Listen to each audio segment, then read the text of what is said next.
Good morning, everyone. Welcome again to Educator's Seminar. Greetings and welcome to Lakehead University and our annual Educator's Seminar. My name is Lynn Hurl, and I am the Director of Undergraduate Recruitment Domestic for Lakehead University. And I'm joining you today from beautiful Thunder Bay, one of our 2 campus locations in Ontario.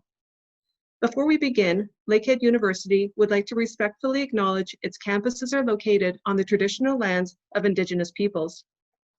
Lakehead Thunder Bay is located on the traditional lands of the Fort William First Nations, signatory to the Robinson Superior Treaty of 1850. Lakehead Aurelia resides on the traditional lands of the Anishinaabe people and the Rama First Nation. Lakehead University acknowledges the history that many nations hold in the areas around our campuses and is committed to a relationship with First Nations, Métis, and Inuit peoples based on the principles of mutual trust, respect, reciprocity, and collaboration in the spirit of reconciliation. And while we can't be with you in person today, we aren't going to let that stop us from sharing some important updates that will help you guide and counsel your students and their families as they consider Lakehead University. What you'll see here is our agenda for this morning. We are just beginning with a bit of a welcome, and then we'll cover what's new. We'll break next into an admissions update, followed by a financial aid update, and then we'll share with you some upcoming events we have planned. Once we wrap up that, we'll break, and then at 10 o'clock promptly, we'll begin our professional development session called Cultural Intelligence. So to begin today's session, I welcome Dr. Moira McPherson, President and Vice Chancellor, to extend a warm welcome on behalf of Lakehead University. Thank you very much, Lynn, and good morning, bonjour.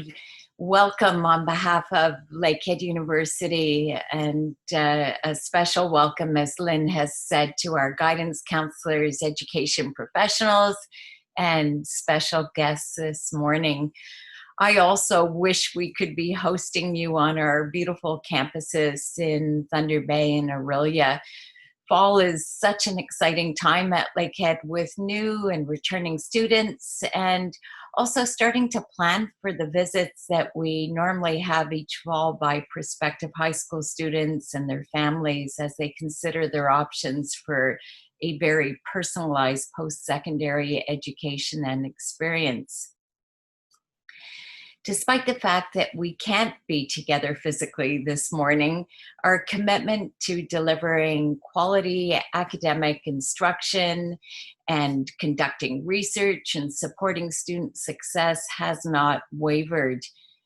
Lakehead is a university like no other, and it's one that continues to be recognized by Maclean's magazine as one of Canada's top 10 primarily undergraduate research universities.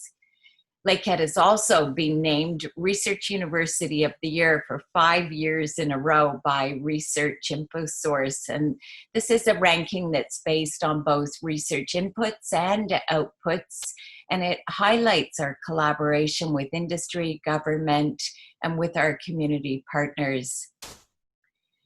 We are also a university that honors the diversity of our students and encourages the celebration of many different cultures and nations. Lakehead is actually home to students from over 70 different nations, and it's Canada's #1 university under 10,000 students, as ranked by the Times Higher Education for the past 2 years. We believe that Lakehead University provides a unique and transformative learning experience that positions our graduates for success. With a 96.7% employment rate within 2 years of graduation, Lakehead's graduates are prepared with knowledge and skills that contribute to communities, industry, and achievements around the country and the globe. I also want to this morning say thank you to all of you for the work that you're continuing to do to help inform and guide your students. You play such a critical role in helping students find the right fit for their future goals. And in this very, very different school year, this means that all of us are working overtime to develop creative solutions to inform and instruct our current and future learners. So Thank you to each of you. This morning, I know our staff are looking forward to providing you with an overview of the learning opportunities and experience that Lakehead University has to offer. So once again, welcome to our session this morning, and I wish you all the best for the rest of the school year. All the best. Thank you very much. And back over to you, Lynn. Thank you very much. Dr. McPherson, thank you for your warm welcome and sharing such powerful statistics about the world-class education that awaits prospective Lakehead University students. So now I want to begin with what's new at Lakehead. But before we begin with that, sorry, I just have a few housekeeping items to share with you. For the information of all of our attendees, all of our attendees have been muted and your screens are turned off for the balance of the presentation and the webinar. Only our hosts remain available on screen. So, however, we do still encourage virtual discussion and questions. So answers and questions will be available throughout the presentation. And you may submit any questions or any queries you have through the Q&A function located on the bottom of the navigation bar within Zoom, and alternatively, you can use the chat feature. The Q&A function does work best, as we can either answer the question directly through the feature or answer the question live as it appears. So please, I do encourage you, should you have any questions, to leverage both of those opportunities to connect with us. And we also will have an evaluation available as you exit the webinar today. And if you could provide us with a bit of feedback, it will assist us with helping to support you as we move forward. And now let's talk a little bit about what's new. So Lakehead truly is a transformative university. From the moment our students step onto our campuses in Thunder Bay or Orillia, they will experience a personal education where they matter and can play a bigger role in their academic and professional development. Let's spend a moment discussing our locations. We have two campuses, both within 90 minutes access to the GTA. Our Orillia campus is home to approximately 1,500 students and is less than a 90-minute drive from downtown Toronto. And our Thunder Bay campus is home to approximately 7,000 students and is a 90-minute flight from the GTA. Now, both campuses have a student-to-faculty ratio of about 15:1, and about 90% of classes have less than 60 students. Now, both our Thunder Bay and Orillia campuses are located in smaller cities, surrounded by freshwater lakes and breathtaking natural landscapes, which provides the perfect natural laboratory for learning experiences. We also have an exceptional partnership with Georgian College, located in Barrie, Ontario. And currently, we offer 4 partnership programs that meet industry demands and provide students with hands-on, career-focused learning outcomes. And graduates of our partnership programs experience the best of both worlds, receiving both a diploma and a bachelor's degree in only 4 years. Now, we know that you continue to juggle a lot of questions from students and their families about the admissions process, and these have likely been heightened during the COVID-19 pandemic. And to assist you and our prospective students, we offer a COVID-19 resource and updates page on our website. And this site will help address some common questions relating to admissions, course planning, and how to succeed with online learning. Let's spend a few minutes discussing scholarships and financial education, and we're certain this is a common conversation that you have with students and families. And although we'll hear more about this from Josh Levesque in a few minutes, Lakehead is proud to offer over $11 million annually in scholarships, bursaries, and awards. And we're also one of the only universities in Ontario and Canada to provide a fully renewable free tuition scholarship. If you earn a final average of 95% or higher, you will be guaranteed to receive free tuition. We also offer a travel bursary for students traveling more than 700 kilometers to a Lakehead campus, and it's valued at $800. And you'll hear more about our generous scholarships and bursaries, which Maclean's Magazines continues to recognize, ranking us 3rd in Canada for our scholarships and bursaries. And now, I just want to speak for a few minutes about our academic programs. We offer undergraduate degree programs in 7 faculties, along with postgraduate degrees in law and medicine. Our business program has a 100% employment rate post-graduation and is AACSB accredited, one of a handful of business schools to have this international designation. Our education program offers 105 days of placement and is connected with over 50 school boards in Ontario for placements. And a concurrent education pathway, it's very popular, offers both a 4-year degree and the 2-year education degree in only 5 years. Our engineering program offers a joint Bachelor Engineering and MBA program. Students can apply in 3rd year and graduate after 5 years with a Bachelor of Engineering and an MBA. Our nursing program is very unique in that we offer clinical practice starting in 1st year. And new this year, our psychology program is offering a STEM option for students, which can continue on to a master's or PhD. And our natural resource management program remains on the cutting edge with a strong emphasis on drone technology and an employment rate of 100% post-graduation. In addition to small class sizes, Lakehead takes pride in extending learning beyond the classroom. It is simply in our nature. Undergraduate students gain practical, hands-on experience through a variety of experiential learning opportunities, ranging from co-op programs, internships, field experience, international exchanges, and undergraduate research. And in fact, Lakehead has been recognized as one of Canada's top 10 undergraduate universities by Maclean's Magazine and Canada's #1 undergraduate research university for 5 consecutive years. I just want to speak for a minute about staying in touch. And we recognize that the getting out to your schools and meeting with your students in person just isn't an option for us this time, or at this time. And as much as we miss the opportunity to connect with your students in person, we appreciate and support that you continue to put the safety of your students first and the safety of your school and community, and continue to be adaptive in exploring ways to stay in touch with us.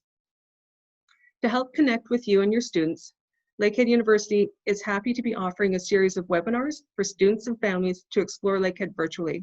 And I'll discuss a little bit about those webinars a little bit later. And actually, I've got a little bit of exciting news to share about them as well.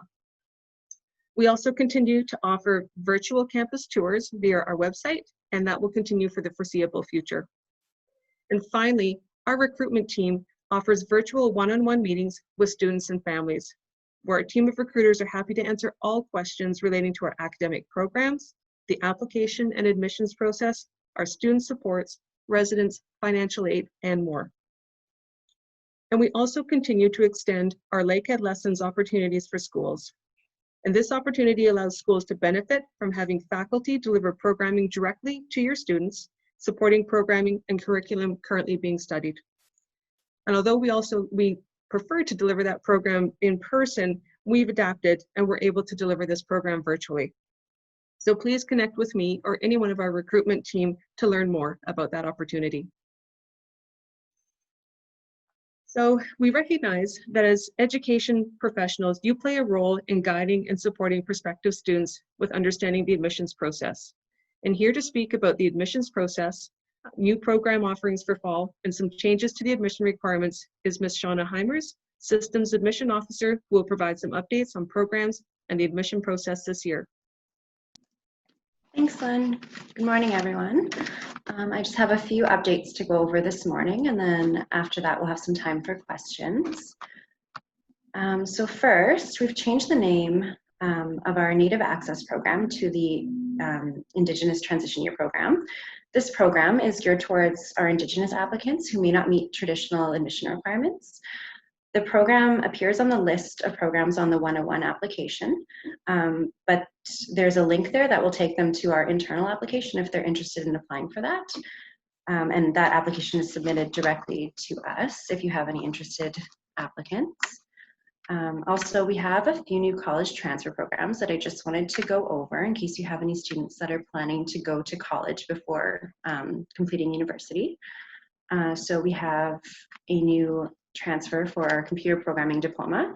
Students who complete that diploma program can come into our Honors Bachelor of Science Computer Science major when they complete the program at Confederation College.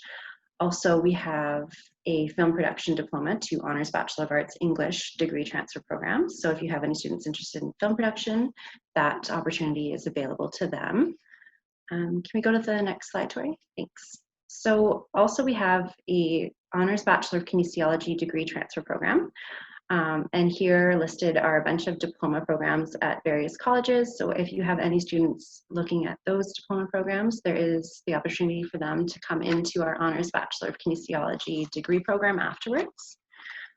And also some business programs. So if you have students wanting to complete a 2-year business diploma, there is a transfer option for them for the Bachelor of Administration degree program, as well as the Honors Bachelor of Commerce Business Administration degree for students who complete the Business Administration 3-year business diploma. And we also have some programs that are no longer offered for this year. So these include gerontology programs, including our double majors and concentrations with gerontology. Additionally, we no longer offer the Bachelor of Arts in Psychology and Philosophy major. And there are 2 concurrent education programs with psychology, the Bachelor of Arts B.Ed and the Bachelor of Science B.Ed with psychology for the IS are no longer offered. I also have some important updates to go over for the 2021 cycle. So some important dates to keep in mind. Mid to late November to the end of December is when our early 101 offers are extended. We are going to be doing our offers a little bit differently this year. So this year, in response to the new timetable models for current Ontario high school students, we're changing our criteria slightly on how we go with offers. So for the early round, we usually, it's based on an average of 75% in the students' grade 11 courses. And new for this year, we will be looking at 2 grade 12 marks. So we used to look at 3 for early offers, and now we're going to be taking 2. So it'll be based on either their grade 11 marks, or if they have 2 completed grade 12 URM courses or DU courses, we can use those as well for the early round. January 15th is our recommended deadline to apply. We're going to keep the application open after the state pending space availability. And an important deadline for nursing students, January 29th is our recommended deadline to apply for nursing. So if you have any students that are interested in nursing, we definitely recommend that they apply by that deadline date. The application will remain open after that date pending space availability. And then, so our first round will be mid-February, and then second round mid-April. And those again will be based on the 2 grade 12 UM or DU courses.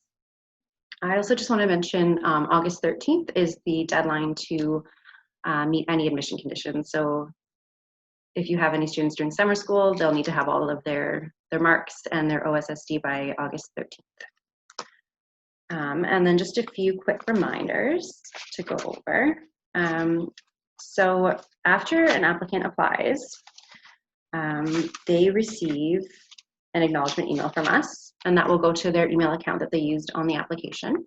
Once they get that email, and sometimes it ends up in the junk folder, so if the student hasn't heard back from us in a couple of days, just have them check their junk folder to make sure it didn't go there. So once they get that email, this is a sample of the email here. It just says, thanks for applying, next steps, and shows them how to log into their account. If for some reason they didn't get the email, there's a recover my account option, which can be found, and they can use that by just entering the email they used when they applied for through the OUAC. So definitely applicants want to go check there. That's where they're going to see their offer of admission letter, the PDF version. We are still mailing hard copy offer of admission packages as well, but they will see the offer there first before getting it in the mail.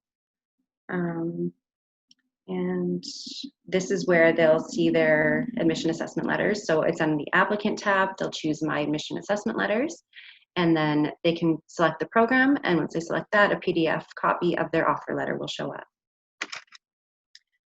So thanks for listening to my updates. And if anyone has any questions, please let me know.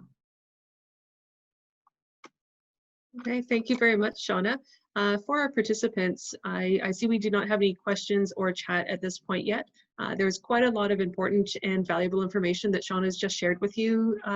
And I wanted to let you know that we are recording today's presentation. So if there is, if you need to go back and catch up on any of those updates, we will have a recording of this made available to you just shortly after today's session. So just wanted to share that with you. Next, we're going to talk a little bit about financial aid. And while planning for university, money matters. A significant number of Lakehead domestic students report that accessing financial support is an important factor in their post-secondary education plans. And Lakehead University's exceptional scholarship and bursary program is one of the top programs in Canada. And here to speak about Lakehead's financial incentives and provide an update on OSAP funding is Josh Lebec, Associate Registrar, Student Awards and Financial Aid. Morning, Lynn. Thank you so much. So welcome, everyone. I'm glad to have you here. And I'm going to just kind of give you an overview. As you've probably seen these in the past, I like to just, in case there is anybody new, I like to just kind of give an idea of what OSAP is. And OSAP is the Ontario Student Assistance Program. And it's a mixture of Canada student loans, Ontario student loans, and grants both from the federal and provincial government. And then they mix that all into one big kind of pot. And with that, you end up with OSAP that comes out of it. And so it's important to highlight that, because with respects to any type of changes, it could be happening on the federal side or it could be happening on the provincial side. And so this is what I'm going to try to help to navigate. Now, for next year, I don't really have, unfortunately, I've lost the ability to mind read. And as a result of that, I don't know what's going to be happening next year. But what I can do is I can highlight the program this year, and I can probably say that it's not going to be the same as it is this year. And there have been some considerable changes, which I believe are on the next slide, or the next couple of slides, I should say. Now, in terms to federal funding, so this is the Canada student loans. The federal government, in response to COVID, has increased the weekly maximums from $210 to $350. This allows students to receive a little bit of additional funding that they would have not necessarily been entitled to. Now, the grant funding, so you're probably thinking, oh, great, students this year are going to be getting more loans. And you may start to hear that from some of your students as well, too, saying like, oh, well, my brother or my sister or somebody that I know went to university and they got OSAP and they just got a lot of loans. Well, that could be the case, but also the federal government has doubled all of the other grants that they have available as well, too. And so it's not just being mixed with an increase in loan funding, but there is an increase this year for grant funding as well too. Unfortunately, as of right now, these do not look like, neither the loan increase nor the grant doubling increase look like they're going to stay for next year. But we'll see as kind of time plays out to know that, and we'll definitely notify if necessary. And a few of the other changes on the next slide are the students have removed the student contribution. Again, this is on the federal side of things. So you may recall a few years ago that there was this student contribution, a requirement that they needed to put in money into their application. Well, the federal government has removed that overall from their application this year, which is a positive thing. They also, which is kind of irrelevant for many, probably all of your students, they've removed spousal income, meaning that if the student is married, they don't have to include their spousal income. They also, throughout the summer, released the Canada Emergency Student Benefit. That's now been completed, but that was a way of students receiving some additional funding if they weren't able to find a job over the summer. So that was a positive that they also did. And the federal government, again, it's not going to really impact a lot of the students in this case, but also eliminated interest and payment-free period. Eliminated any type of payments on student loans for 6 months and the interest accrual of that. The provincial government in itself did the exact same thing in that case, is they eliminated the interest and payment-free period. Other than that, unfortunately, there weren't many other changes on the provincial side. So all of the changes that we saw occurring in OSAP this year were on the federal side. And so if we are to roll back to last year, a really good example would be for students coming in next year, that OSAP is going to look a lot like it did last year. So in the 1920 program, barring any slight changes or any last minute decisions that extends the federal funding changes over into next year. Now, when we flip to our Lakehead entrance scholarships, what we're actually going to see here is not much of a change. So last year, we did have a slight increase in change, or a slight change, and that was that we included a new $4,000 offer. So you can see that in this grid here, where in May, during their scholarship offers, when they go out normally, a student with a 95% or greater average in their top 6 grade 12 URM marks will receive an offer of $4,000 over 4 years. If they're able to maintain that into their final marks, that student will actually receive a free tuition scholarship in July. And with respect to the changes with the octomester, the quadmester, and normal kind of status, we really haven't changed anything in this, because by May we will have 6 marks in order to base our scholarships off of. And in July, and even if those marks are final, by July the student still has potentially 2 marks in to have them come up, increase their overall average to a 95 to determine that. So with that, we will still be able to kind of run our program as is, even with the slight changes into the different type of semester programs that may be running. With that too, we also have, and Lynn briefly mentioned it a little bit earlier, but a lot of the different funding opportunities that we have available for our students. So we have financial need, we have merit-based. Financial need is a student demonstrates financial need on an application. And so with that, they can come with our campus tour bursaries, they can take a visit once they become available, and receive up to $500 if they're traveling more than 150 kilometers away. So unfortunately for students within Thunder Bay, you're not traveling 150 kilometers away, but if you're coming from Dryden or Fort Francis, or coming from further east, there is potential funding available for students to help them visit the campus. We also have our entrance and travel bursary program, which I always strongly encourage students to apply for. This is just essentially a program that it becomes available January 1st, and students apply all the way until the end of June. And with that, they can, if they demonstrate a level of financial need, it's quite possible that they would receive up to $1,500 for an entrance bursary. And if they're traveling more than 700 kilometers to the campus, they would receive an additional $800 as well too. So in some cases, this may impact some of the students in the far east that may be coming. Now, with that too, we also have our Specialist High Skills Major Award. And from my understanding, I believe we may be one of the only institutions that recognizes the Specialist High Skills Major. We have a list of about 8 different programs that we do recognize. And if a student has demonstrated a financial need, coupled with completing one of those 8, we will provide them an additional $500. So these are all just ways of helping to fund the education of your students. And then I like to put this one in there too, because we also have a fall winter bursary.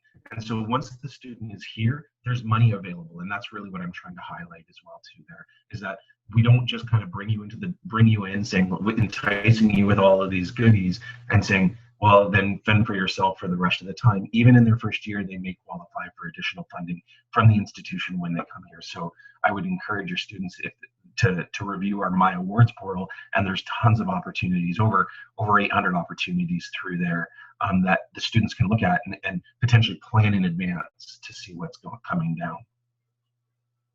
With respect to the merit-based awards that we have our presidential scholarships. So those become available in November. And then from there, we have our normal rounds, and they'll be available on our website. We have our normal rounds of no difference in kind of how we collect it. So we're going to be collecting the applications in April, by the end of April. And then from there, we'll be doing interviews through the top 5 candidates after they go through a rigorous process. And the top 2 students receive a $7,500 entrance scholarship. That cannot be compounded with the other entrance scholarship grade, because this is the top entrance scholarship that we have. We're also continuing with the Northwestern Ontario and Simcoe County Citizenship Scholarships, which are based on an 85% average at least, and a final average, I should say. So again, it's not impacted by the quadmesters, but with that, the students have also demonstrated some level of commitment and engagement within their school community. We also have athletic scholarships. So if any of the students that you're speaking with are athletically inclined, I encourage you to speak to encourage them to speak to the coaches. If you need me to act as a liaison, I'm more than willing to do so for that. And then just on the same vein as the financial need, we also have our in-course scholarships. So once the students are here, there's also scholarships that they can potentially receive in order to help ease the financial load.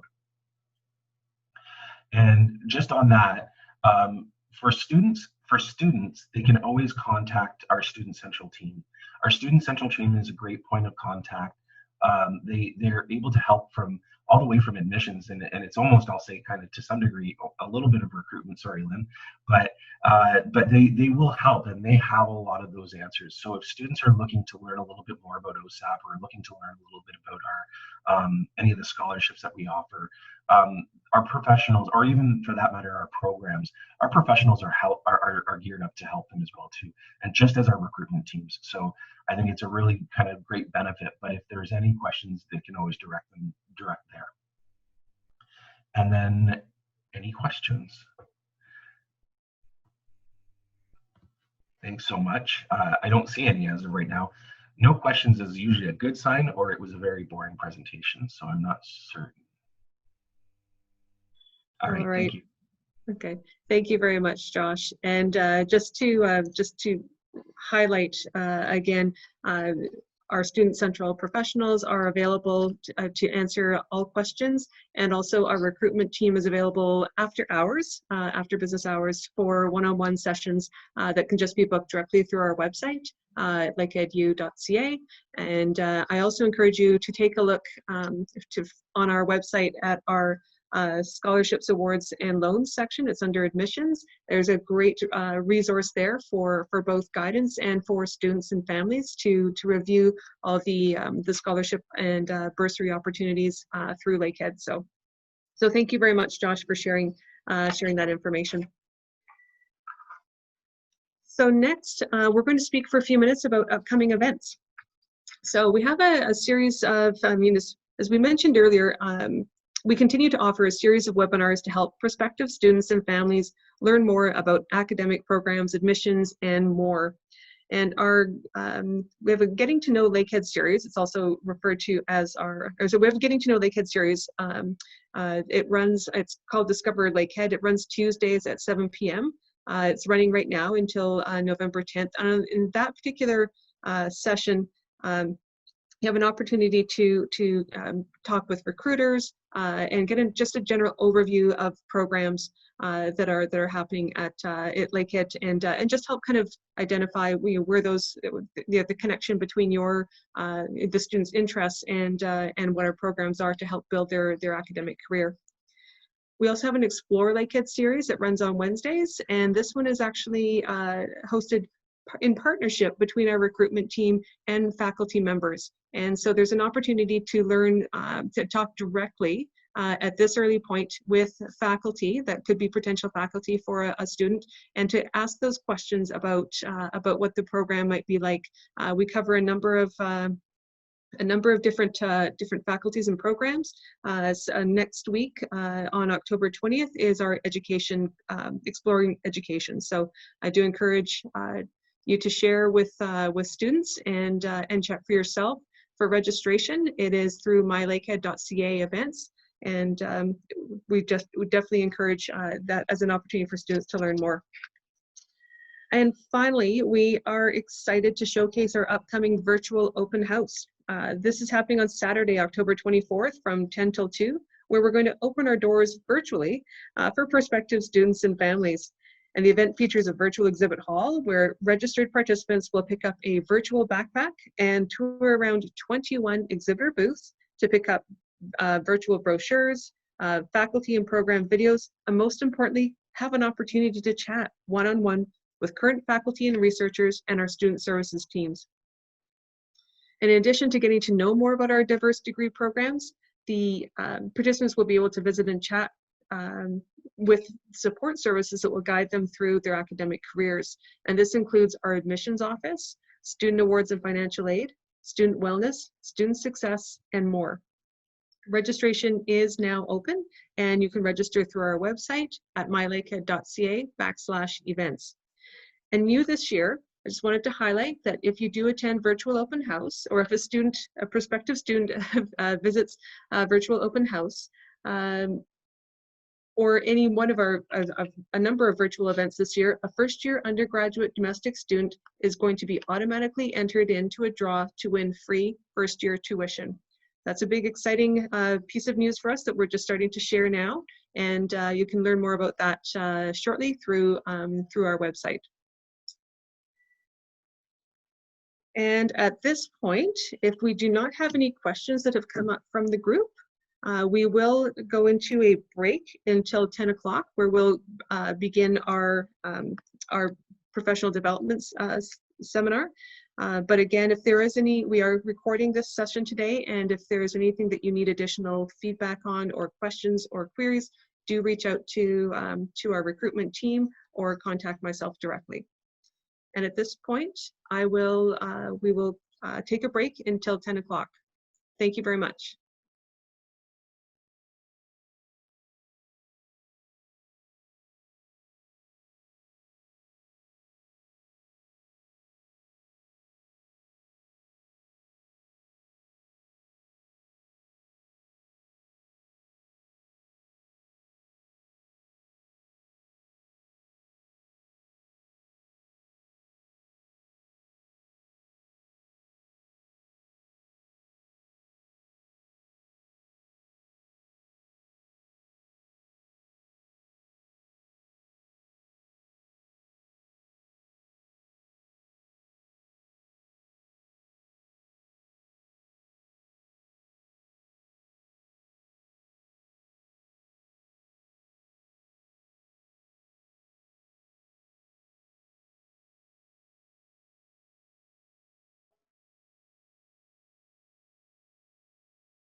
Good morning, everybody. It is now just after 10 o'clock, and you are back with us again for Lakehead University's Educator Seminar. We have spent the first little bit this morning going over some updates, important information that would help guidance prepare students for, considering Lakehead University for their academic opportunities and experiences. Also provided information about admissions and about financial aid. If you are joining us just a little bit late today, you may have missed, we are recording today's session, and we will make it available afterwards for all participants. So at this point, we now are turning our presentation over to a professional development opportunity for guidance. And I'd like to introduce to you Ms. Laura Puttis, International Student Advisor, and Ms. Katie Fraser, an International Engagement Specialist, who are going to take you through our Cultural Intelligence PD session. Katie and Laura, I'll turn it over to you. Awesome. Great. Thank you, Lynn. Good morning, everybody. Thank you for taking the time to join us today to talk about cultural intelligence in the learning environment. So cultural intelligence, otherwise known as CQ, is the capability to function and relate effectively in culturally diverse situations in both domestic and international contexts. So this session is designed to provide a brief introduction to CQ and its relevance to the work that we do in our education environments. So this session has been adapted from our usual 1-hour keynote presentation to the post-secondary audience to allow for greater emphasis on the implications for teaching to diverse student groups in the secondary school environment. So my name is Katie Fraser, and I'm the International Engagement Specialist with Lakehead University International, and I'm based out of the Aurelia campus. So as the sole staff person for International in Aurelia, I work very closely with all of my counterparts in various areas of LUI. This includes international student services, study abroad, recruitment, and I also have the really great opportunity to work with other local partners on various settlement initiatives throughout the county of Simcoe. I should also mention that I'm an alum of Lakehead Aurelia campus. And I'm going to turn it over to my colleague Laura to introduce herself.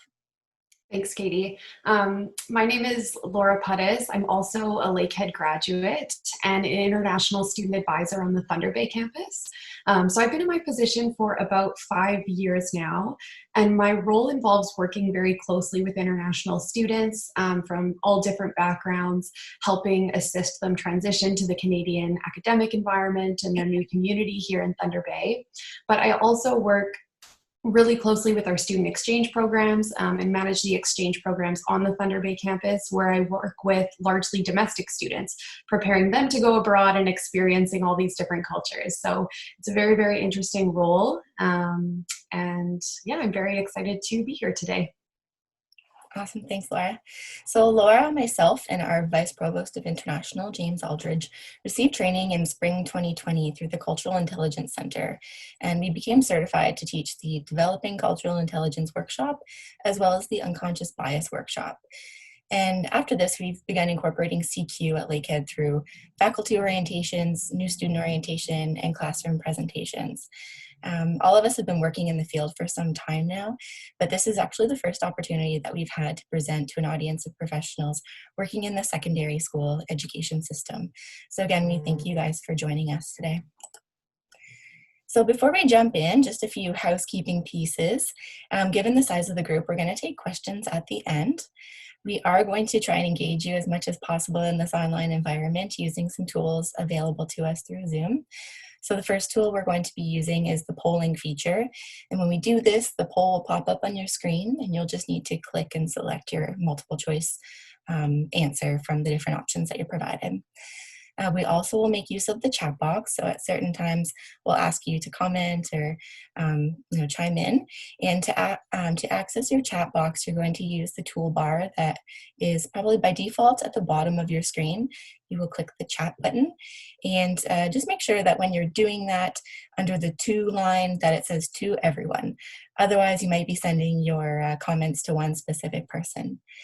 And then lastly, if you do have any technology issues throughout the session, we definitely encourage you to reach out to us in that chat box. Either reach out to the whole group if you wish, or you can contact Laura, myself, Tori, or Lynn separately, and we will try and resolve some of the issues that you're having. So today we are talking about cultural intelligence, and specifically we plan to talk about why learning cultural intelligence makes sense and it's important to us as educators. We'll introduce you to the concept of mapping cultural differences. We'll take a quick look at some of the foundational research and the model for the application of CQ. And we're going to also propose some possible cultural talent challenges that you might experience in your education environment, and also some potential practical applications of the CQ model that we hope that you can start making use of as soon as possible.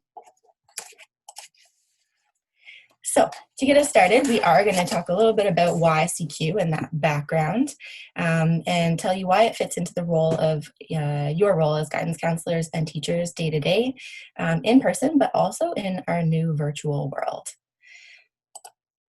So education is a time for academic and personal growth. It's about what our students learn, but it's also about how they learn. And we want to encourage everyone to embrace opportunities for sharing culturally diverse perspectives and experiences. So let's watch this TED Talk together to gain a little bit of insight into ways that culture can influence our perspective and experiences.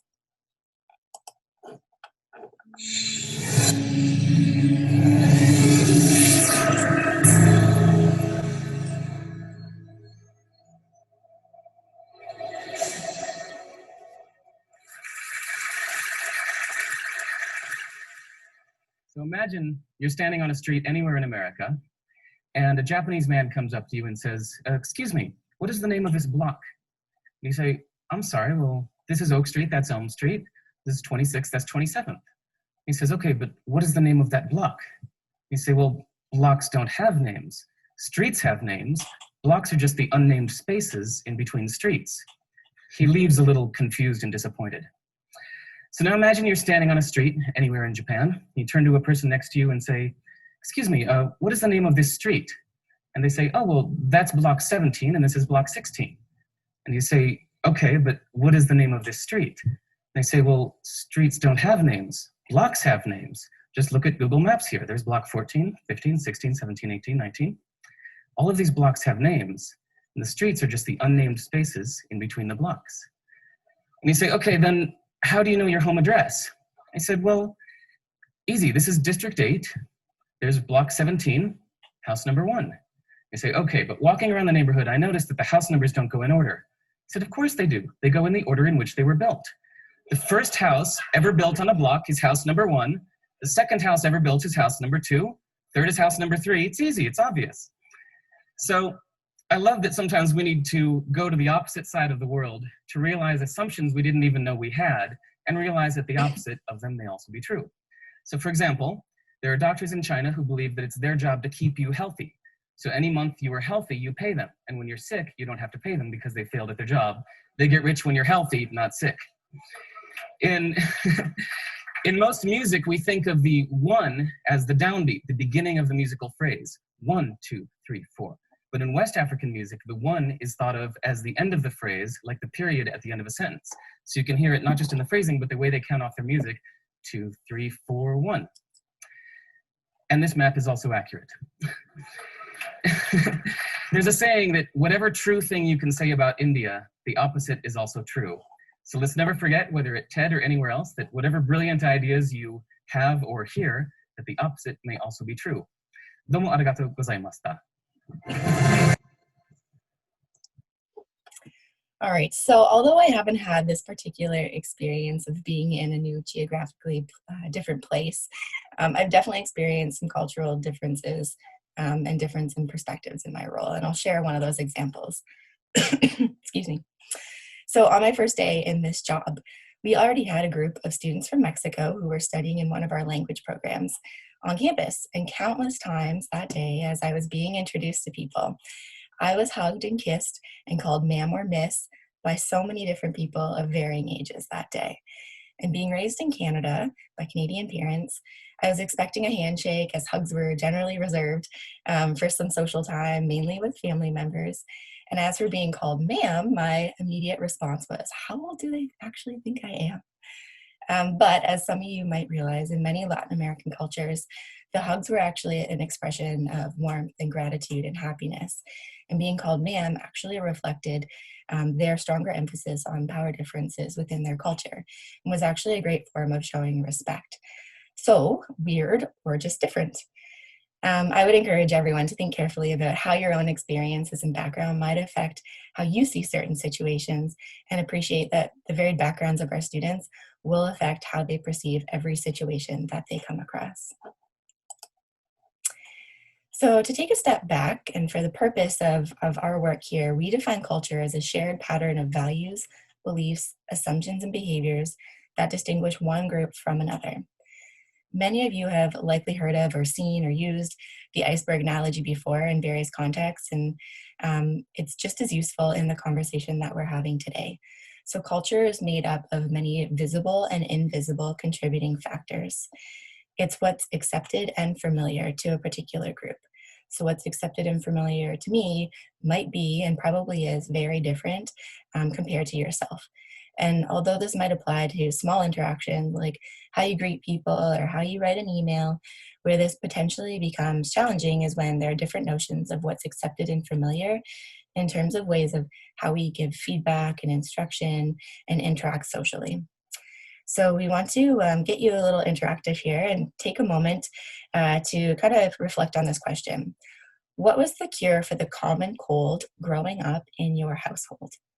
So if you're willing to share your answer to this question, we encourage you to use the chat box. So again, click the chat button at the bottom of your toolbar and send a message to everyone. Let us know what the cure for the common cold was in your home growing up. And while you're thinking about that, I'll just share what my experience was as a kid growing up. So often if we were sick, especially if it was the flu, that meant that we often stayed home from school. It was a day on the couch, probably full of watching some movies, drinking lots of liquids, eating lots of soup, and getting as much sleep as possible. But I know that wasn't the same for all households. Amongst my friends in my classrooms, some had very different ways of curing the common cold. So if you're willing to share, we definitely encourage you to write those in the chat box now.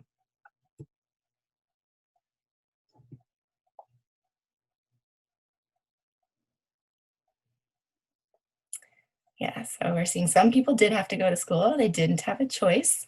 Lots of orange juice and rest is similar. The liquids and the sleep is a common cure. We've heard lots of different answers, like the garlic. The garlic is a common one. Garlic around the neck, or sometimes we've heard in socks before. Sometimes it's over-the-counter medications that that get put into you. I'm seeing chicken soup here. So we have lots of similarities, but I'm sure as we think through this and think about maybe what our grandparents used to do for our parents, there's probably lots of different examples. So even among our group today, we have different kinds of ideas of what is accepted and familiar. So these are the kinds of ways that culture influences day-to-day ways of how we think and how we behave. So we'd like to start out by defining cultural intelligence. There are so many different phrases that I'm sure you've heard or come across, like cultural competency, intercultural awareness, cross-cultural competency. So I want to explain what we mean when we specifically refer to cultural intelligence, or CQ. So as Katie described when we were looking at the cultural iceberg, we know that our culture is composed of so many factors beyond just our ethnicity. So CQ is officially defined as the capability to function and relate effectively in intercultural situations and culturally diverse situations. And what we mean by that isn't just country of origin. It can be organizational, generational, religion related, and so many others. So CQ is a type of intelligence like IQ or EQ, which is emotional intelligence.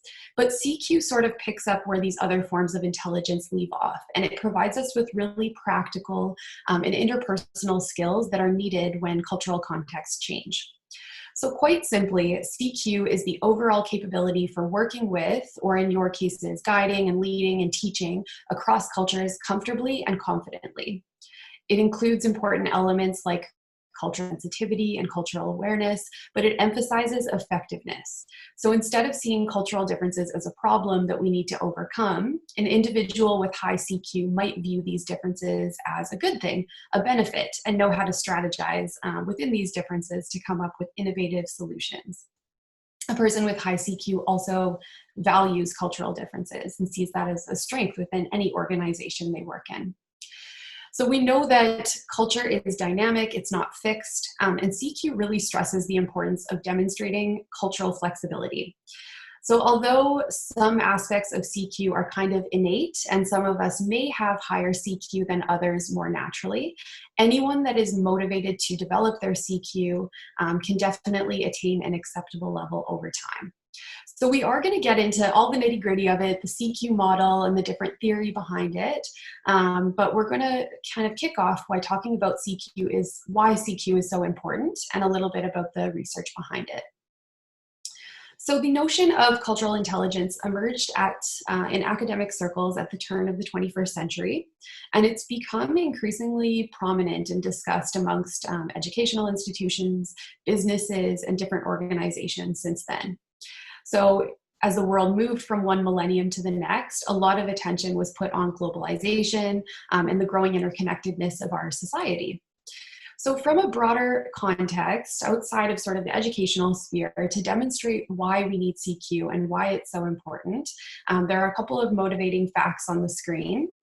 So the first is, according to the International Labor Union, 70% of international ventures fail due to cultural differences. That is a huge number.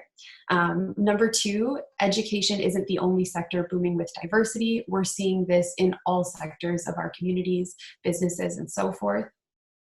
Third, we know that we need to have a holistic approach to diversity beyond just ethnicity or race, such as generational diversity, gender identity, sexual orientation, functional differences and disabilities, and so many more. So as mentioned here with regards to gender diversity as one example, CQ points out that the number of Fortune 500s led by women is equal to the number of Fortune 500s led by guys named John. Pretty disappointing fact. And then lastly, when we're looking at how we can help our students be successful after graduation and preparing them for their careers, consider that 90% of executives say cultural intelligence and cultural competency is one of the top priorities in new hires. And that's according to the Economist Intelligence Unit. So why do we need CQ? So moving on to the next slide, I'm sure that all of you as guidance counselors have that sort of intrinsic motivation to create an inclusive advising environment that generates high quality, effective, and respectful interactions and ideas. And at a more basic level, I'm sure you want to have the tools to be able to support your students according to their specific needs. Cultural intelligence, as we mentioned, isn't something that is fixed. It's not something that any of us will ever be able to master or perfect.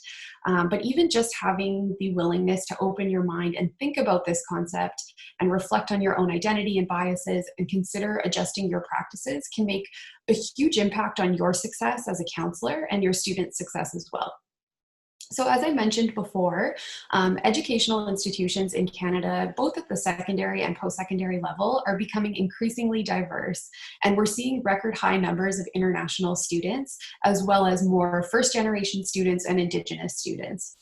So I put some statistics on this slide from the Canadian Bureau of International Education that demonstrate that we've seen a growth of 185% of international students from 2010 to 2019. And this percentage of diverse students will likely only increase in the coming years, hopefully. Maybe the COVID pandemic will have a little bit of an impact in that, but we're still seeing a lot of students wanting to pursue international education outside of their home countries. And Canada is one of the most attractive locations for them. So this diversity definitely creates a demand for more culturally inclusive service providers and counseling practices that are taking into account different cultural norms and different customs of people from various countries, ethnic backgrounds, religions, and so forth. We can also see this recognition reflected in the push for equity, diversity, and inclusion that's happening on most campuses.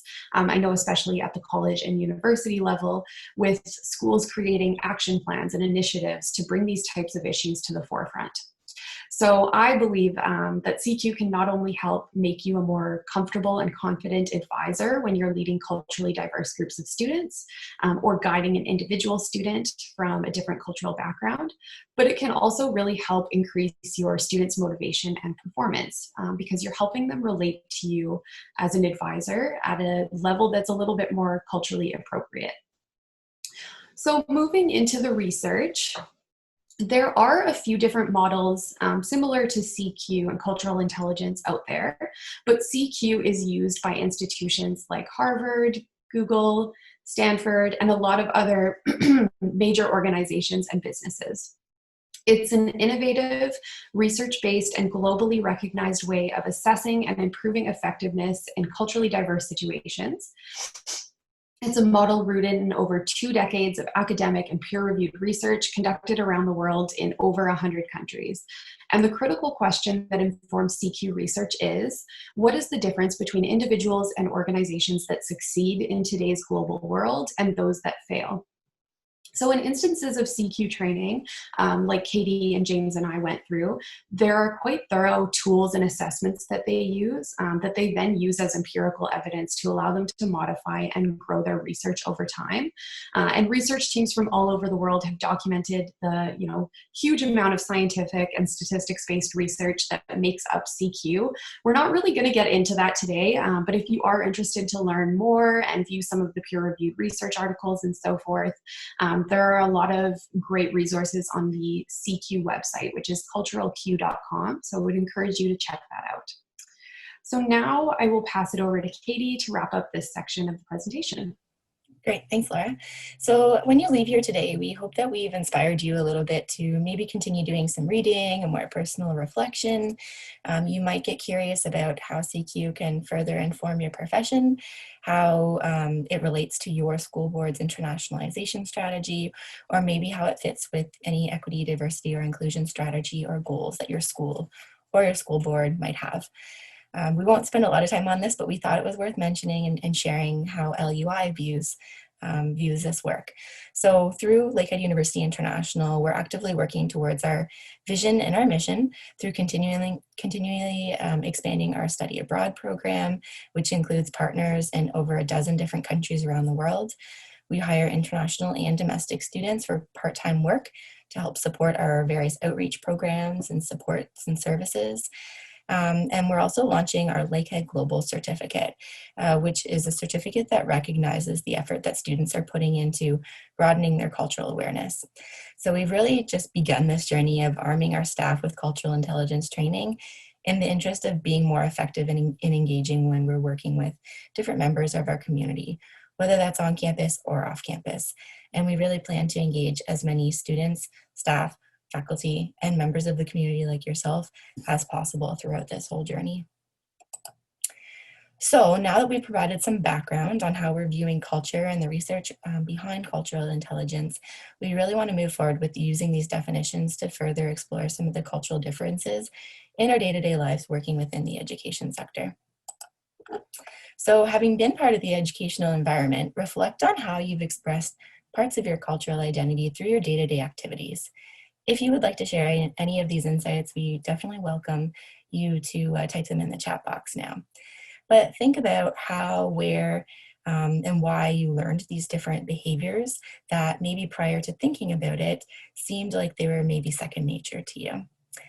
And we may be well aware of the more apparent differences that exist through our experiences with more short-term interactions, such as the difference in how you might craft an email or respond to someone over the phone.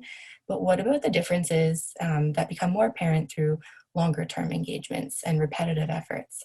So some of these differences might include how you build trust and rapport with other people, how that differs when you're doing this with students compared to your colleagues, how and why conflict arises, and maybe more importantly, how you resolve those potential conflicts. So to give you an example of what we face in the university environment, one of the things that the International Department often finds that we're supporting students through is overcoming how to navigate the power dynamics between themselves and our faculty and their staff. And I'm sure you've probably also recognized this as a challenge in your role working one-on-one with students through guidance. So the way in which students engage with those in positions of authority is actually very different in Canada compared to many other countries around the world. Often we find that international students from cultures where there's a higher power distance will lend them to be more intimidated when they're faced with approaching their faculty members or people in positions of authority. And all too often, unfortunately, this only becomes evident when we actually discover that the student's struggling academically. We often find we have to dig a little bit and explore what their challenges have been and barriers that they've faced. And only then we discover that there's a really strong difference in terms of their perception of power dynamics. So really what it comes down to is that what's accepted and familiar to them from their home community is just different from what's accepted and familiar here. But unfortunately, sometimes that leads them to be in a very difficult spot. So this is just one example of a cultural difference in the education environment. And as we continue with this presentation, we're going to continue with a few other examples. So by no means are we encouraging you to start reading everything you possibly can to learn about every culture represented in your individual school, but we're going to actually give you one of the strategies that we've learned to help you describe some of the key cultural differences that can help you navigate culturally diverse situations. But before we get started, we thought we'd watch a quick video just to provide some insight on the ways that culture can come into our classrooms, given what cultures our classrooms look like around the world.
So in this quick video, we saw students of various ages, we saw differing desk arrangements and seating arrangements, various styles and use of colors and decorations in classrooms, differences in student-to-teacher ratios, so many different things.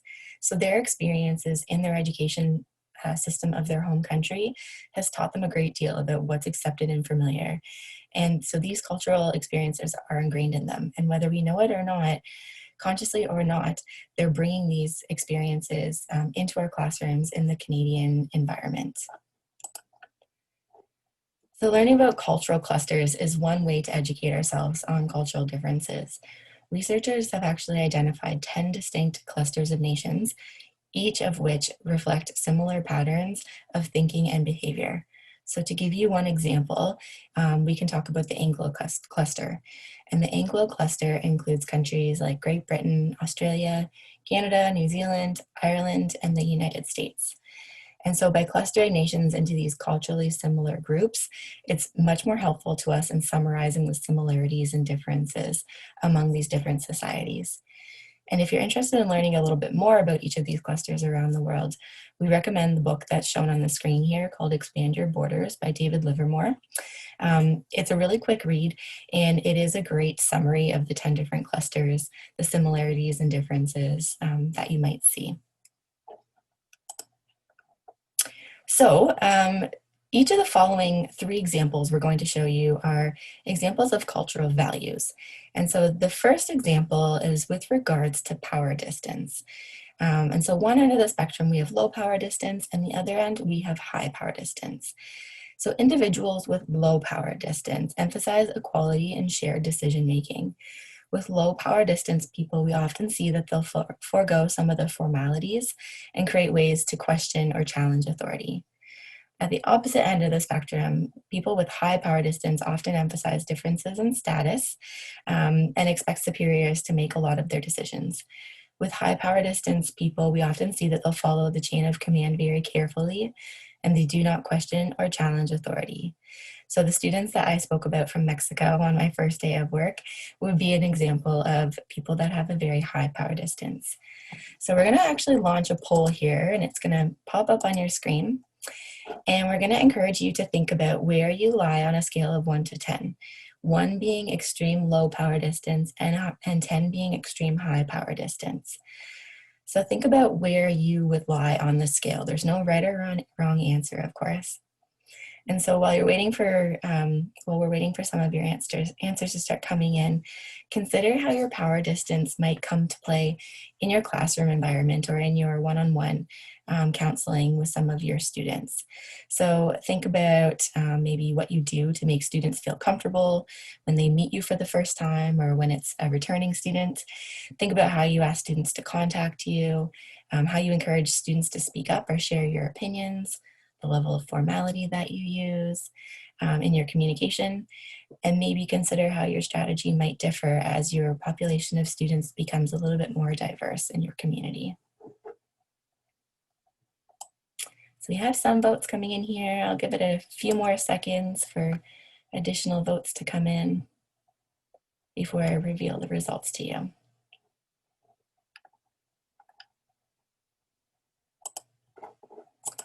All right, so you can see here we have a couple on the low end of the power distance spectrum, and then a few that lie somewhere in the middle there. So in Canada, as well as other Anglo clusters, and the Nordic cluster too, actually, so think Scandinavian countries, Norway, Sweden, Finland, we generally have a low power distance, so the results here aren't overly surprising. So this can be compared and contrasted with results we would see from Latin American clusters. So I've talked about those previously with students from Mexico, also students from other countries like Cuba, Costa Rica. They would have numbers that are more so on the higher end of the spectrum. So if this is something that maybe you find you struggle with or you need some support with, also consider reaching out to your international office.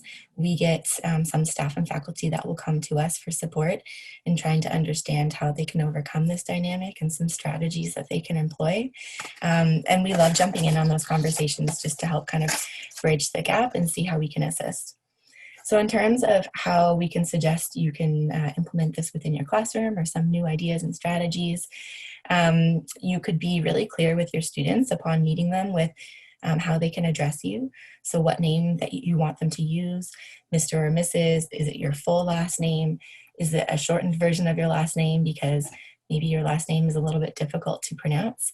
But being clear on that is one really great strategy to help them overcome one of the barriers that could be a result of their difference in power distance. You could also be very specific in terms of how students can get your attention.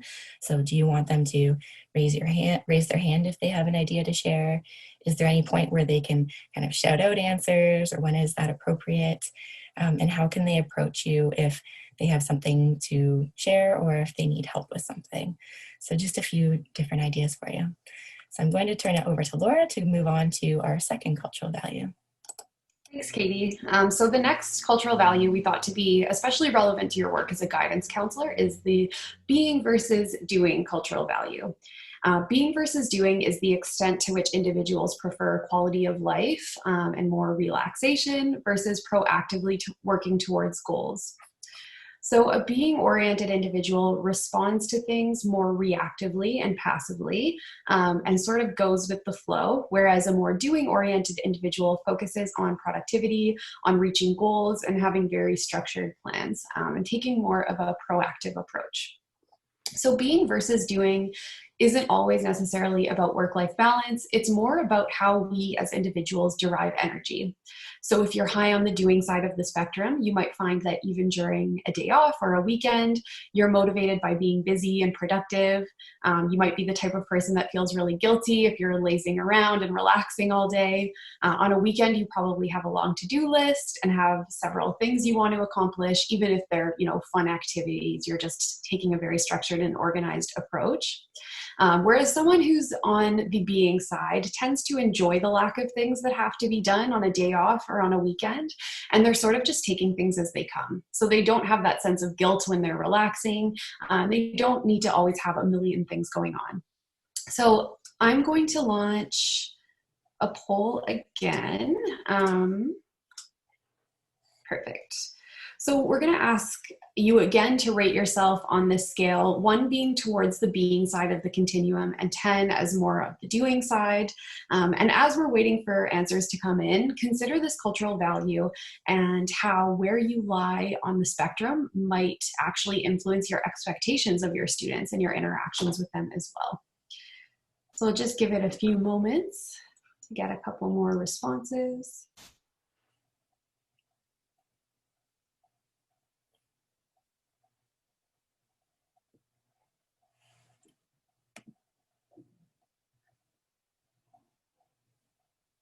Perfect. So I'll share the results here.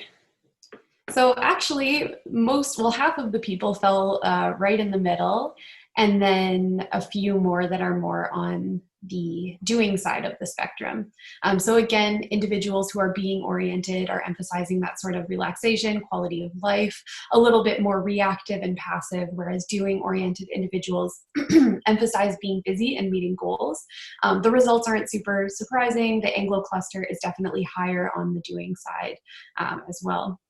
So to put this in perspective, in a virtual advising environment, we've seen, at least with our roles, that generating engagement and motivation with our students is particularly challenging. You'll probably be working with a wide range of students that are on either side of this continuum. So just to give you some maybe more practical tips, with students that are on the doing side of the scale, they will typically be a little bit more proactive. And when you're working with them, they might have more of a sense of urgency almost, if you're working with them through an issue or on an application or anything. And this sense of urgency can definitely be perceived as maybe a bit intrusive or rude. Whereas students on the being side might need a little bit more of a push to get certain things done. Setting expectations for these students might be helpful at the beginning, especially if things like deadlines need to be met. And you might also need to reach out to students on the being side of the spectrum, whereas students on the doing side are likely to take a more proactive approach and reach out to you directly if they need help.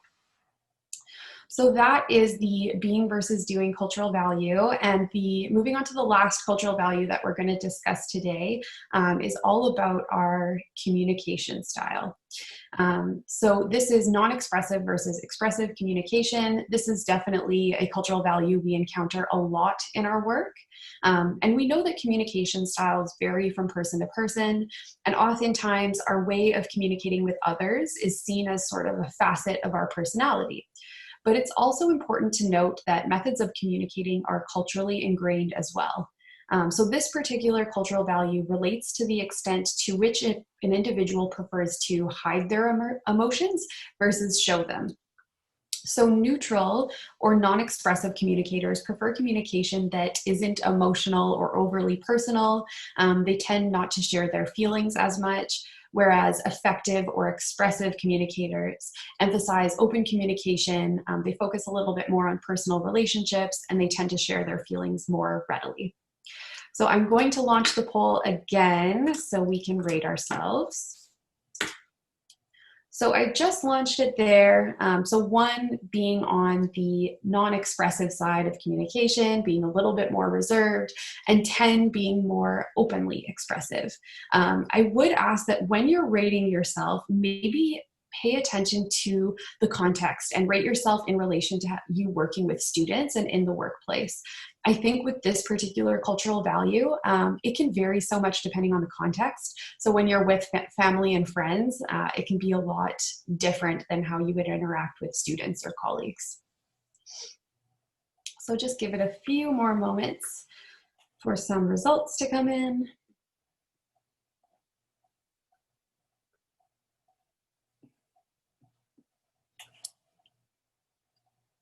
Okay. So I'm going to share the results here, and it looks like, interestingly, we have people that are sort of all over the map in terms of this spectrum. And again, I think that's because this type of communication style is so dependent on personality types too, as well as being an introvert versus an extrovert. But it's really helpful, I think, when working, especially with international students, to keep this cultural value in mind. I know with my role, working with international students, I see such a wide range of communication styles, and I'm constantly having to be flexible and adapt in my individual meetings with students.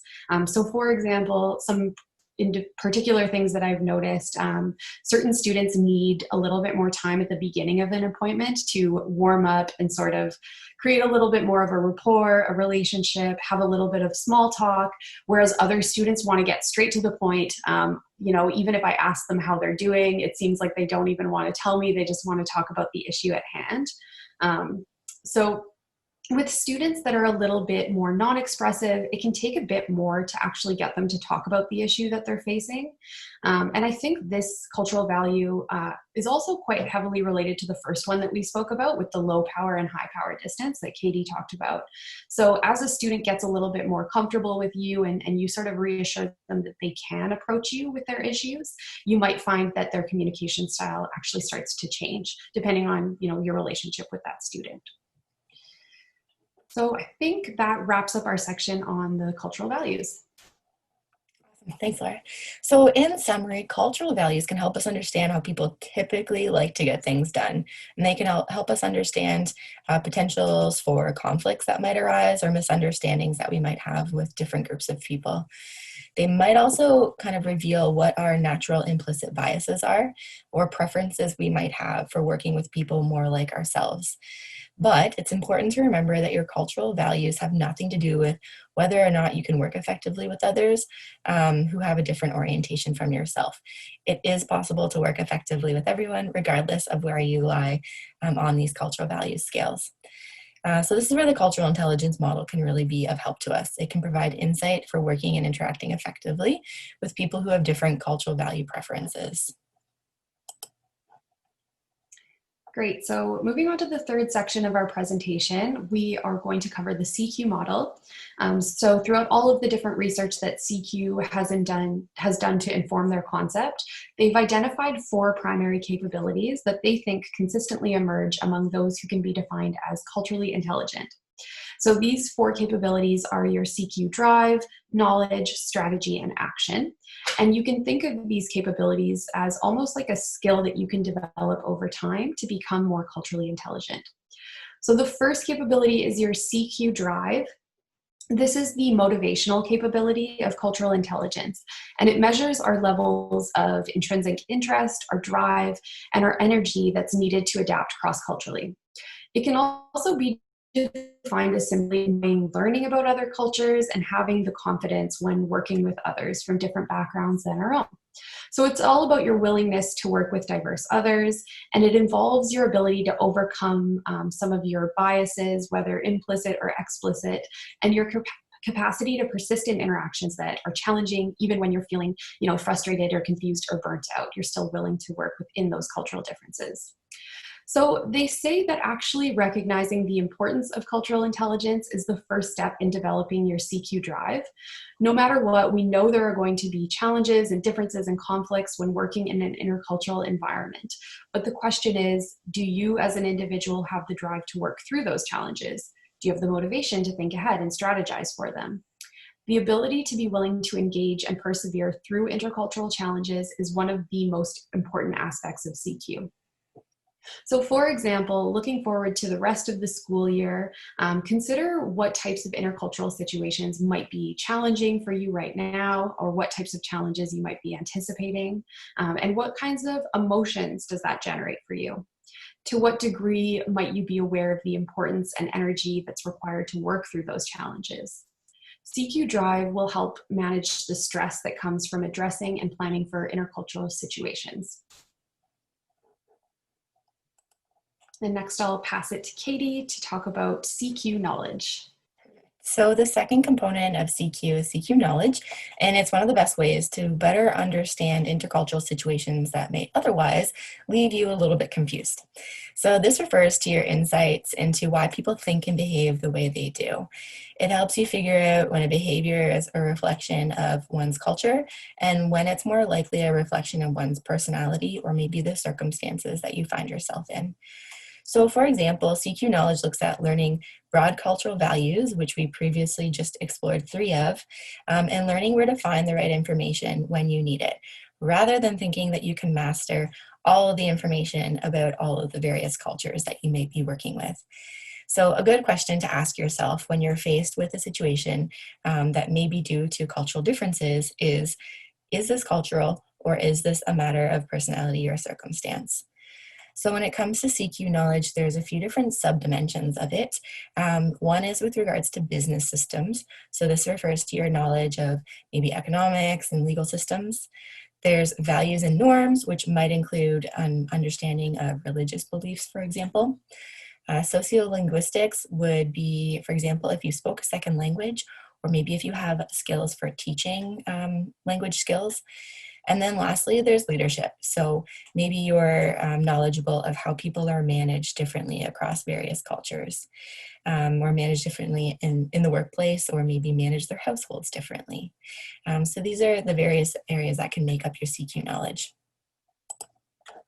So the third capability is CQ strategy, and this is the cognitive aspect of cultural intelligence. It's all about our thought processes. CQ strategy measures a person's ability to strategize before, during, and after a cross-cultural interaction. So it's our awareness and our ability to plan and then reflect when we encounter multicultural interactions.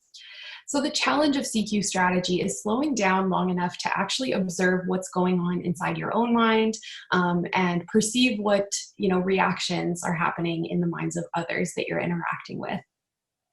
They say that leaders who possess strong CQ strategy can draw on their cultural understanding and their CQ knowledge to then work to identify and solve complex problems and conflicts. So those with high CQ strategy develop plans for multicultural situations. They think ahead, and they monitor interactions in the moment and then reflect afterwards to adjust their mental maps and understandings based on the specific experiences they just had. So they're refining mental models to think about maybe the hidden or implicit biases that they have that might be influencing their thought processes and actions. And they work to develop high quality strategies for multicultural encounters. So consider your plans for guiding and counseling students virtually over the next school year, possibly even longer, depending on how long the pandemic persists. And think about how these plans might benefit from incorporating the perspectives of students from different cultural backgrounds and incorporating the different cultural values that we touched on. What types of mental checks can you have in place to ensure that your advising environment is inclusive for all and motivating for your students as well? And then what strategies can you have in place to self-reflect after a meeting with a student and sort of talk about how you can adjust your expectations in the future and develop your CQ knowledge? So lastly, I'll pass it back to Katie to cover our final capability. Awesome. So your CQ action, your fourth CQ component, actually brings together your drive, your knowledge, and your strategy, as well as bringing together your past experiences and your skills. So people who have high CQ action are able to bring together all of these things to be able to react and adapt to situations when they're faced with them in various different contexts. So the best way to actually increase your CQ action is simply just through practice and continual self-reflection. So it's not about having all the knowledge necessary to manage situations. It's actually the bigger picture of changing your behaviors more permanently to be more successful in these intercultural circumstances. So for example, if you're thinking of your CQ action, you might consider what a behavior that you need to adapt when interacting with your students. So it might be your verbal communication skills, such as your tone and your pace, for example. This is something that I personally had to become really aware of when I came into this role, given that I was working with a really wide variety of people. So that ranged from anything from language learners who had very basic English language skills, right up to professionals like yourself, for whom English language was your first language. So for me, I had to include things like being mindful of my speech acts. So, the type of content that I'm relaying, how complicated it might be, or maybe being conscious of the terminology that I'm using. I might plan to change my verbal communication, so my tone and my pace. So for example, the pace I'm using today is not the pace that I would use if I'm talking to a group of students from Mexico who are here to learn English language for the first time. It could also be a matter of controlling and being conscious of your nonverbal communication.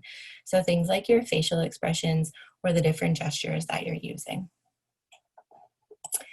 So in summary, these are the 4 dimensions that make up CQ, and it's really common and completely normal to be better equipped in one area of CQ with respect to another area. And it's also very possible to increase your skills in any given category through continual awareness, self-reflection, and practice.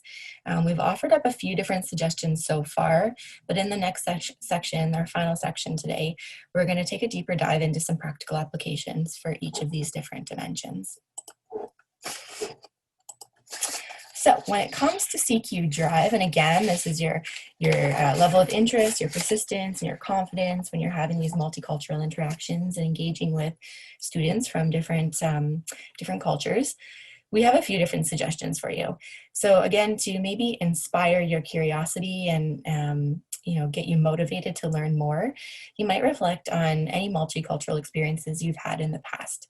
Maybe have you done some travel? Have you had past students in your classes from different diverse backgrounds?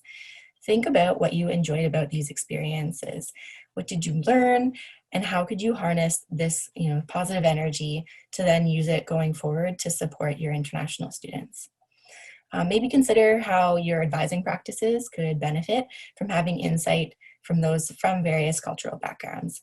Who could provide you with this feedback? Maybe it's a colleague that's working in a different school board who has more of this experience. Who could you tap into to give you maybe a boost in trying and applying some new concepts in your day-to-day practice? And then lastly, it's always a great idea to reflect on your own cultural identity.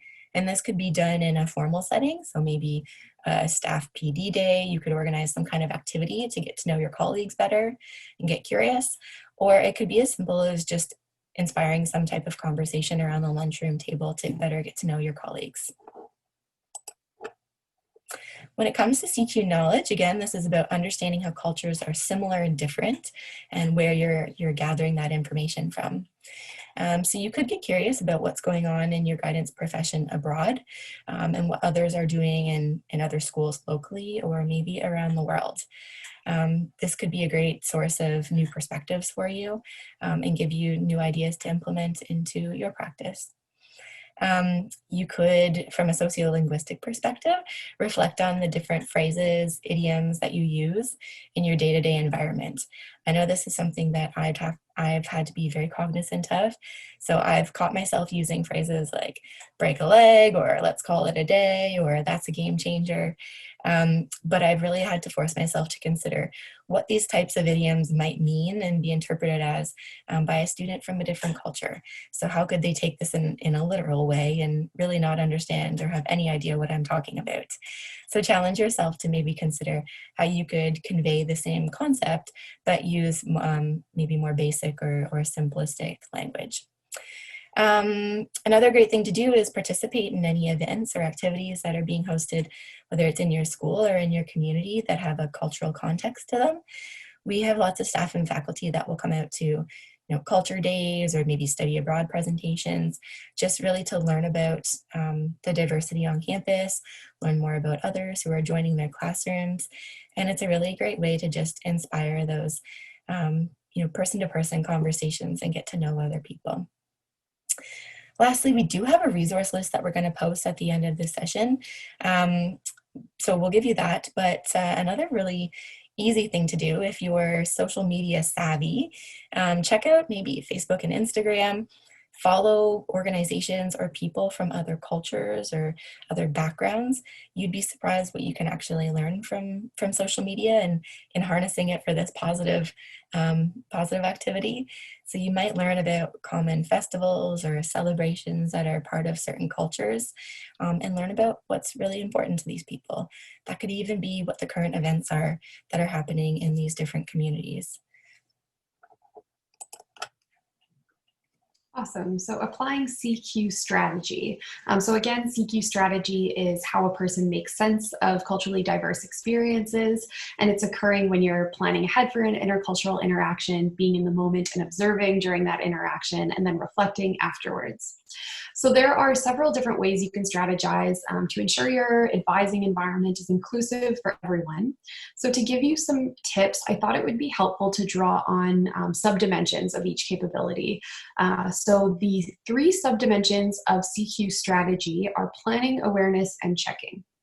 So the first subdimension, planning, is the strategizing before a culturally diverse encounter.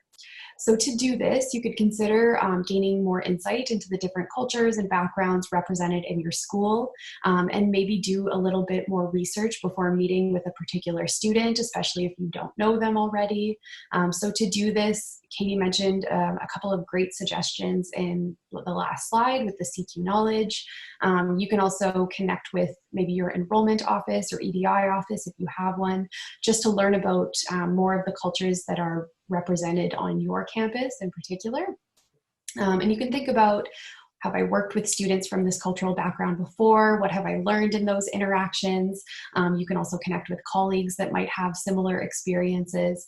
And of course, there are a ton of great resources online. I really like the Government of Canada's Travel Insight webpage. I use it a lot when preparing my students to go abroad to different countries, because it gives you some really interesting information about cultural norms I think they have almost every country represented on the website. The second subdimension is awareness, and this is all about being present and conscious in the moment and carefully observing yourself and your others during interactions. So we've spoken about how communication strategies and tendencies vary so much across cultures, and we know that not every student is going to feel comfortable approaching a figure of authority and asking questions and asking for help. So awareness might also involve you sort of adjusting your expectations of students. So for an example, if you're meeting with a student that seems quite unwilling to open up and share with you, it might not be because they don't want to, it might be because of their cultural value. They might be on you know, the non-expressive side of communication, or maybe high power distance, they might need to get a little bit more comfortable about speaking with an authority figure about something personal. So having awareness of that, and when you're in that interaction, thinking, oh, maybe that's what's going on here, can help you address the issue in a more culturally sensitive way and try and bridge that gap with the student. And the last subdimension of CQ strategy is checking, which is all about reflecting on our assumptions and adjusting our mental maps, especially when the experiences and interactions that we have differ from our expectations of what we thought it would be. So after having an intercultural interaction, it's important to reflect. Think about what went well, what could have gone better, what cultural values or differences might have been present in that interaction, and how was it different than what I expected. So you can leverage your strategic checking capability by taking time to reflect and discussing your mental maps with people from other cultures. So some counselors might choose to utilize like feedback forms or journaling from students to gauge what types of supports they need and what types of culturally inclusive supports you can offer them. And checking is super, super important because it allows us to further develop our CQ knowledge, which we're drawing from all the time. So lastly, we are going to move on to some practical applications of our final capability, CQ action. And as we know, CQ action is the ability to adapt our behaviors when relating to others in a multicultural environment. It's when you're in the moment with a student using all of the different tools that you have to make that interaction as culturally comfortable for that student as possible. So there are 3 subdimensions as well of CQ action, and they're very much related to the ways that we interact and communicate with others. The first subdimension is speech acts, and this is all about modifying your manner of communication to fit the cultural context. So what usually works best for me is kind of observing a student's communication style and leading off of that.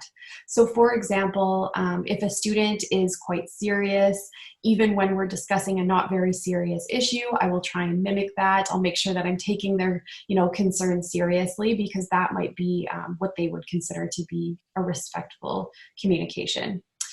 Or if I'm working with a student on the other side that is doing a lot of small talking before they get to the issue, not really, coming out with what they want to talk about, that could be an example of a cultural norm too, in that they want to sort of establish that comfortability and connection before getting to the issue at hand. So leading off of what others are doing is really important, and always practicing that kind of observation. The next subdimension of CQ action is verbal communication. And this is all about modifying our verbal behaviors to fit the cultural context. So this one is pretty simple, and the tips would be things like slowing down your speech, especially if you're working with a student that isn't a native English speaker, and they might be having a hard time understanding you. Sometimes certain words can be confusing for students. They might be pronounced differently than when they learned that word in English. So adjusting your tone or accent, or writing things out if they're having a hard time understanding you, is always helpful. And Katie mentioned this one as well. Limiting things like slang and jargon is a really important one. I've definitely confused a lot of students in the past by using, various phrases that are so normal to us. And it's something that I have to remind myself of all the time, especially because I'm working with both international and domestic students. So I always kind of have to go back and forth on that one mentally. And the last subdimension is nonverbal communication. So this is modifying our nonverbal behaviors like gestures, body language, facial expressions, again, to fit the cultural context. So being mindful of your body language, gestures, that kind of thing. They can mean so many different things in different countries. So it's best to sort of remain neutral with that one. Awesome. So I think that kind of covers, how you can use these capabilities in your role as a guidance counselor and apply them. Yeah, so we hope this has given you a little bit of insight into the 4 areas of CQ and some ideas on how you can apply them in your workplace. So some of these capabilities, just to remind you again, come more naturally to us than others, but it is important to do some reflection on all 4 areas.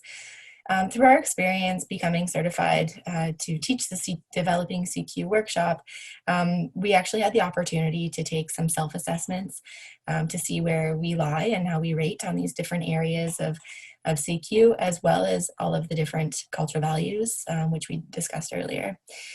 So just a reminder that Our presentation today is kind of an overview of the world of CQ, but if you are interested in taking that step a little bit further, the full CQ workshop would be either a half day or a full day.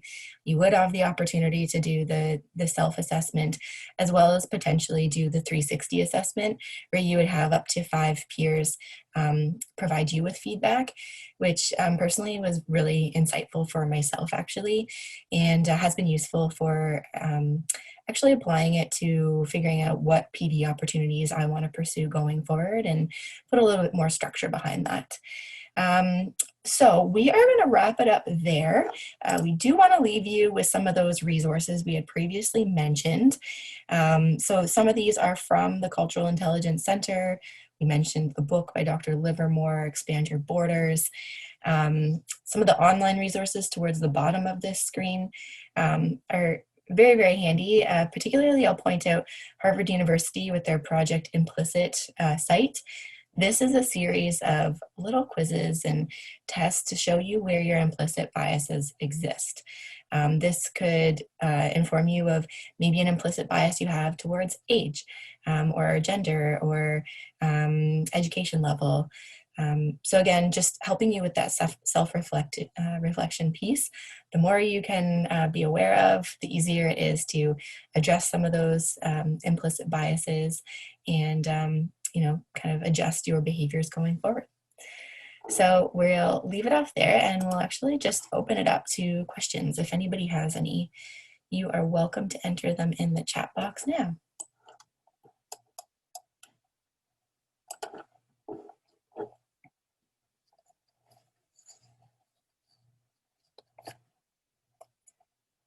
Not seeing any coming in. We will stick around for a little bit though as Tori and Lynn wrap up. But we just wanted to thank everybody again for taking the time out of your busy week to spend some time with us today to talk about CQ. And our contact information is on the screen there. And we look forward to hearing from you if you want to continue the conversation. So I will turn it back over to Tori and Lynn. Thanks, everybody. Awesome. And I do see there are a few comments and some questions coming in. I'm not too sure if they're specific around the session that Katie and Laura have done. I'll have a peek at that as well in a minute. But I want to thank everybody for taking the time to attend our update session today. I'd like to thank Katie and Laura specifically for the information and providing a bit of PD for us. It's a great opportunity for us to showcase all the ways that Lakehead can engage and support and provide resources to you through the school and the role that you do as well. So Lakehead is truly an exceptional opportunity for students. We have rigorous academic programs, world-renowned faculty, and 90% of our classes have fewer than 60 students. Our student experience is truly a hands-on learning experience, and the knowledge that our students are exposed to and develop at university are not just skills for university, but they allow them to be successful beyond graduation. On behalf of undergraduate recruitment team today at Lakehead University, we'd like to welcome the opportunity to support you in any way possible with any additional information, resources, and most importantly, our virtual school visit program. We want to thank you for taking the time to attend our session today, and we look forward to talking to you in the future as well. So this concludes the official presentation portion of our 2020 educational seminar, but as Katie mentioned and Laura mentioned, we will be hanging around for a little bit longer. This session has been recorded, so we will be making an audio file and video file available. I will also be sending out the slides as well in PDF, so anyone who attended today will have access to both the video and audio file for today's session, as well as a PDF version of the slides, so you have all that update information available. Thank you so much for carving out a bit of time with us this morning. We are so sorry we're not able to do this in person, and we will be following up with a little package coming to you as well, arriving on your doorstep in the next couple of weeks to thank you as well for all that you do for students in supporting students and guiding them with making amazing choices for the next chapter of their lives. Awesome. We'll have a quick peek at our Q&A and our chat, but thank you everyone for attending.